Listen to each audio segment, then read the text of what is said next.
नमस्कार मंडळींनो. तर आज मी तुमच्यासोबत शेअर करणार आहे माझ्या आजीने बनवलेली अगदी साध्या सोप्या पद्धतीने बनलेली मटकीची उसळ. खूप मसाले पण नाही, फक्त एक तिखटाचा वापर करून अगदी छान चविष्ट मटकीची उसळसुद्धा बनवता येते आणि खायलासुद्धा तर छानच लागते. आणि अगदी एकदम कोणत्याही प्रकारच्या मिक्सरचा वापर न करता अगदी सिंपल पद्धतीने बनवलेली आहे. अशा प्रकारे तुम्ही त्याला मिसळ म्हणून सुद्धा खाऊ शकतात. तर सर्वात आधी इथं मटकी छान अशी मोड आणलेली आहे. तुम्ही बघू शकता की ती मटकीला छान असे मोड आलेले आहेत. आता 1 ते 2 पाण्याने मटकीला छान स्वच्छ धुवून घेणार आहे. कारण की तिला मोड आल्यानंतर थोडासा एक वेगळा असा वास येतो. त्यामुळे मग मटकी छान व्यवस्थित स्वच्छ धुवून घ्यायची. आता इथं मटकी कुकरमध्ये 1 शिट्टी घेणार आहे. जर तुम्हाला डायरेक्टलीसुद्धा कढईमध्ये शिजवायची असेल, तर तसंसुद्धा तुम्ही शिजवू शकता. तर इथं मटकी बुडेल तेवढं त्यामध्ये पाणी घालून घेतलं आणि मग कुकरची आपल्याला या ठिकाणी 1 शिट्टी करून घ्यायची आहे. कुकर अगदी मंद गॅसवरच 1 शिट्टी होऊ द्यायची. खूप जास्त फास्ट गॅस करायचा नाही, नाहीतर मग मटकी शिजणार नाही. त्यानंतर इथं कांदा छान असा कट करून घेतलेला आहे. खूप जास्त बारीकसुद्धा कांदा कट करायची गरज नाही. त्यानंतर इथे 4 ते 5 लसणाच्या पाकळ्या आणि 2 इंच आलं इथं घेतलेलं आहे. आता आपल्याला मिक्सरचा तर वापर करायचा नाही आहे, त्यामुळे आलं लसूण आपण सगळ्यात आधी कुटूनसुद्धा घेणार आहोत. तर इथं कढईमध्ये 1 चमचा तेल टाकून घेतलं. तेल छान गरम झालं की त्यामध्ये मोहरी पाव चमचा टाकून घ्यायची आणि सोबतच त्यामध्ये पाव चमचा जिरं टाकून घ्यायचं. तर आता त्यानंतर जिरं मोहरी छान फुलली की कांदा जो आपण कट करून घेतलेला होता, तर तो संपूर्ण कांदा यामध्ये टाकून घ्यायचा. कांद्याचा या ठिकाणी जास्त वापर केला आहे कारण की आपण कुठल्याही प्रकारचा मसाला भाजून, वाटण वगैरे कशाचाही वापर करणार नाही आहोत. त्यामुळे उसळ जी आहे मटकीची, तर ती छान अशी मिळून यायला हवी. त्यामुळे या ठिकाणी कांदा व्यवस्थित छान असा भरपूर प्रमाणात घ्यायचा आहे. साईडला कांदा आपला छान परतला जातोय तोपर्यंत इकडे आलं लसूण छान बारीक खलबत्त्यामध्येच कुटून घेतलं. आपण ना कधीच आलं लसूण जे आहे ना, तर ते खलबत्त्यात शक्यतो कुटतच नाही. एक तर किसणीवरती खिसतो किंवा मग मिक्सरमधूनच वाटतो. कारण हे जे खलबत्ता वगैरे आहे ना, तर ते मागेच पडलेले आहेत असं म्हणायला हरकतच नाही.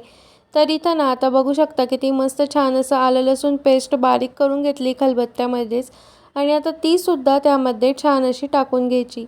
त्यानंतर त्यामध्ये ना टोमॅटोसुद्धा कांदा थोडासा परतल्यानंतर टाकलेला होता आणि आता त्यामध्ये आपण टाकणार आहोत जो आपण रोजच्या जेवणामध्ये मसाला वापरतो किंवा मिरची पावडर, तर ती त्यामध्ये तुम्ही टाकू शकता.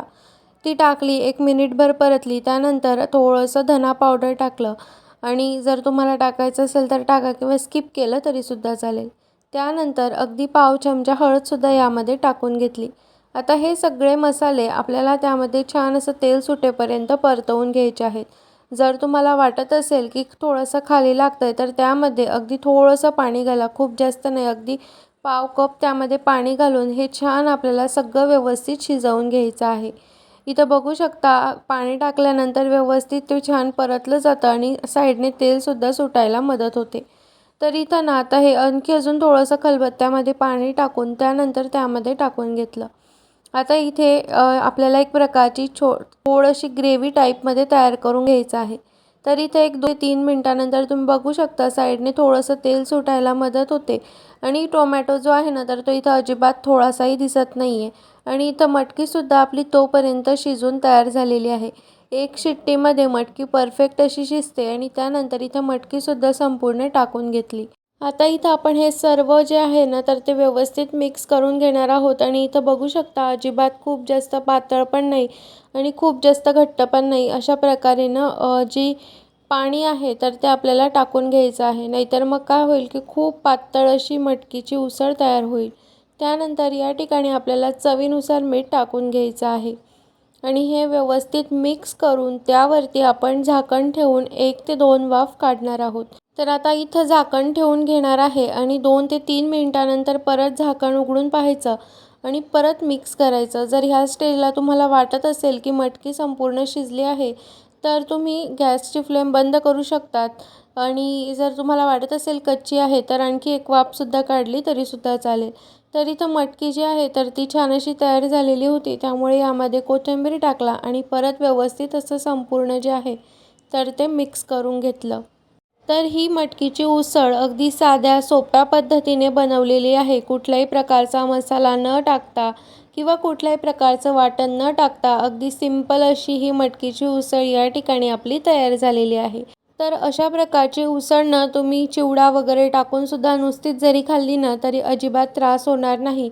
अगदी सिंपल प्रोसेसने सुद्धा झटपट तयार होते आणि एकदा ह्या पद्धतीने नक्की करून पहा. आणि व्हिडिओ आवडला असेल तर लाईक करा, शेअर करा आणि चॅनलवर नवीन असाल तर सबस्क्राईब नक्कीच करा. चला तर मग भेटूया पुन्हा अशाच एका छानशा नवीन व्हिडिओमध्ये. तोपर्यंत बाय.